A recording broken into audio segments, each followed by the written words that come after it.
सुग्रीव द्वारा दक्षिण दिशा के स्थानों का वर्णन तथा सीता की खोज के लिए हनुमान आदि वानरों को वहां भेजना।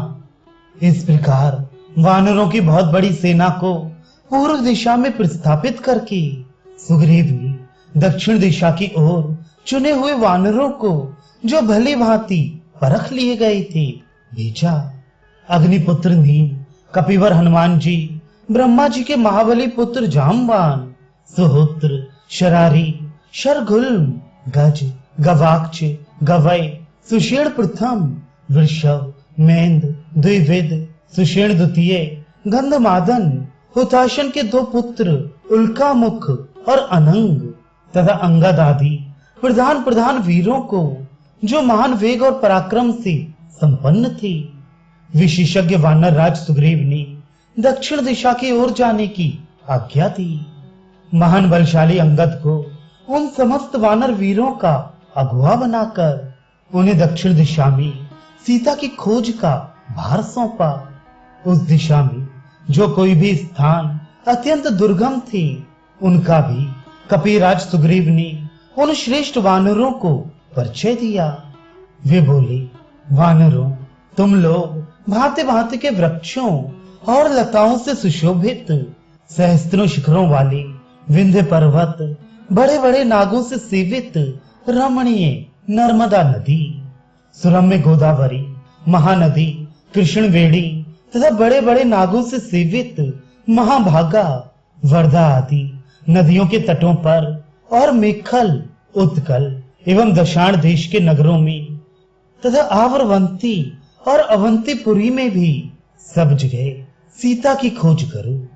इसी प्रकार विदर्भ, ऋष्टिक, रम्य महिषक देश, वंग, कलिंग तथा कौशिक आदि देशों में सब और देखभाल करके पर्वत, नदी और गुफाओं सहित समूचे दंड कारण्य में छानबीन करना। वहां जो गोदावरी नदी है, उसमें सब ओर बारंबार देखना। इसी प्रकार आंध्र, पुंड्र, चोल, पांडे तथा केरल आदि देशों में भी ढूंढना। तदनंतर अनेक धातुओं से अलंकृत मलय पर्वत पर भी जाना। उसके शिखर बड़े विचित्र हैं। वे शोभाशाली पर्वत फूले हुए विचित्र काननों से युक्त है। उसके सभी स्थानों में सुंदर चंदन के वन हैं। उस महापर्वत मलय पर सीता की अच्छी तरह खोज करना। तत्पश्चात स्वच्छ जल वाली दिव्य नदी कावेरी को देखना, जहां अप्सराएं विहार करती हैं। उस प्रसिद्ध मलय पर्वत के शिखर पर बैठे हुए सूर्य के समान महान तेज से संपन्न मुनि श्रेष्ठ अगस्त्य का दर्शन करना। इसके बाद उन प्रसन्नचित्त महात्मा से आज्ञा लेकर ग्राहों से सेवित महानदी ताम्रपर्णी को पार करना। उसके द्वीप और जल विचित्र चंदन वनों से आच्छादित है। अतः वे सुंदर साड़ी से विभूषित युवती प्रेयसी की भांति अपने प्रियतम समुद्र से मिलती है। वानरों, वहां से आगे बढ़ने पर तुम लोग पांड्यवंशी राजाओं के नगर द्वार पर लगे हुए स्वर्णमय कपाट का दर्शन करोगे, जो मुक्तामणियों से विभूषित एवं दिव्य है। तत्पश्चात समुद्र के तट पर जाकर उसे पार करने के संबंध में अपने कर्तव्य का भली भांति निश्चय करके उसका पालन करना। महर्षि अगस्त्य ने समुद्र के भीतर एक सुंदर स्वर्णमय पर्वत को स्थापित किया है, जो महेंद्रगिरी के नाम से विख्यात है। उसके शिखर तथा वहां के वृक्ष विचित्र शोभा से संपन्न है। वे शोभाशाली पर्वत श्रेष्ठ समुद्र के भीतर गहराई तक घुसा हुआ है। नाना प्रकार के खिले हुए वृक्ष और लताएं उस पर्वत की शोभा बढ़ाती हैं। देवता, ऋषि, श्रेष्ठ यक्ष और अप्सराओं की उपस्थिति से उसकी शोभा और भी बढ़ जाती है। सिद्धों और चारणों के समुदाय वहां सब ओर फैले रहती हैं। इन सब के कारण महेंद्र पर्वत अत्यंत मनोरम जान पड़ता है।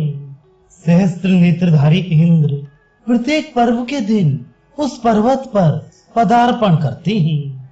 उस समुद्र के उस पार एक द्वीप है जिसका विस्तार 100 योजन है। वहां मनुष्यों की पहुंच नहीं है। वह जो दीप्तिशाली द्वीप है, उसके चारों ओर पूरा प्रयत्न करके तुम्हें सीता की विशेष रूप से खोज करनी चाहिए। वही देश इंद्र के समान तेजस्वी दुरात्मा राक्षस राज रावण का, जो हमारा वध्य है, निवास स्थान है। उस दक्षिण समुद्र के बीच में अंगार का नाम से प्रसिद्ध एक राक्षसी रहती है, जो छाया पकड़कर ही प्राणियों को खींच लेती और उन्हें खा जाती है। उस लंका द्वीप में जो संदिग्ध स्थान है, उन सब में इस तरह खोज करके जब तुम उन्हें संदेह रहित समझ लो और तुम्हारे मन का संशय निकल जाए, तब तुम लंका द्वीप को भी लांघ कर आगे बढ़ जाना और अमित तेजस्वी महाराज श्री राम की पत्नी का अन्वेषण करना। लंका को लांघ कर आगे बढ़ने पर 100 योजन विस्तृत समुद्र में एक पुष्पितक नाम का पर्वत है, जो परम शोभा से संपन्न तथा सिद्धों और चारणों से सीवित है। वह चंद्रमा और सूर्य के समान प्रकाशमान है तथा समुद्र के जल में गहराई तक घुसा हुआ है। वह अपने विस्तृत शिखरों से आकाश में रेखा खींचता हुआ सा सुशोभित होता है। उस पर्वत का एक स्वर्ण में शिखर है, जिसका प्रतिदिन सूर्य देव सेवन करते हैं। उसी प्रकार इसका एक रजतमय श्वेत शिखर है, जिसका चंद्रमा सेवन करते हैं। कृतज्ञ, निशंस और नास्तिक पुरुष उस पर्वत शिखर को देख नहीं पाते हैं। वानरों, तुम लोग मस्तक झुकाकर उस पर्वत को प्रणाम करना और वहां सब ओर सीता को ढूंढना। उस दुर्धर्ष पर्वत को लांघकर आगे बढ़ने पर सूर्यवान नामक पर्वत मिलेगा। वहां जाने का मार्ग बड़ा दुर्गम है और वह पुष्पी तक से 14 योजन दूर है। सूर्यवान को लांघकर जब तुम लोग आगे जाओगे, तब तुम्हें वैद्युत नामक पर्वत मिलेगा। वहां के वृक्ष संपूर्ण मनोवांछित फलों से युक्त और सभी ऋतुओं में मनोहर शोभा से संपन्न है। वानरों, उनसे सुशोभित वैद्युत पर्वत पर उत्तम फलमूल खाकर और सेवन करने योग्य मधु पीकर तुम लोग आगे जाना। फिर कुंजर नामक पर्वत दिखाई देगा, जो नेत्रों और मन को भी अत्यंत प्रिय लगने वाला है। उसके ऊपर विश्वकर्मा का बनाया हुआ महर्षि अगस्त्य का एक सुंदर भवन है। कुंजर पर्वत पर बना हुआ अगस्त्य का वह दिव्य भवन स्वर्ण में तथा नाना प्रकार के रत्नों से विभूषित है। उसका विस्तार 1 योजन का और ऊंचाई 10 योजन की है। उसी पर्वत पर सर्पों की निवास भूता एक नगरी है, जिसका नाम भोगवती है। ये पुरी दुर्जय है। ये पाताल की भोगवती पुरी से भिन्न है। उसकी सड़कें बहुत बड़ी और विस्तृत हैं। वह सब ओर से सुरक्षित है। तीखी दाढ़ वाले महाविषैले भयंकर सर्प उसकी रक्षा करते हैं। उस भोगवतीपुरी में महाभयंकर सर्पराज वासुकी निवास करते हैं। वे योग शक्ति से अनेक रूप धारण करके दोनों भोगवतीपुरियों में एक साथ रह सकते हैं। तुम्हें विशेष रूप से उस भोगवतीपुरी में प्रवेश करके वहां सीता की खोज करनी चाहिए। उस पुरी में जो गुप्त एवं व्यवधान रहित स्थान हो, उन सब में सीता का अन्वेषण करना चाहिए। उस प्रदेश को लांघकर आगे बढ़ने पर तुम्हें ऋषभ नामक महान पर्वत मिलेगा।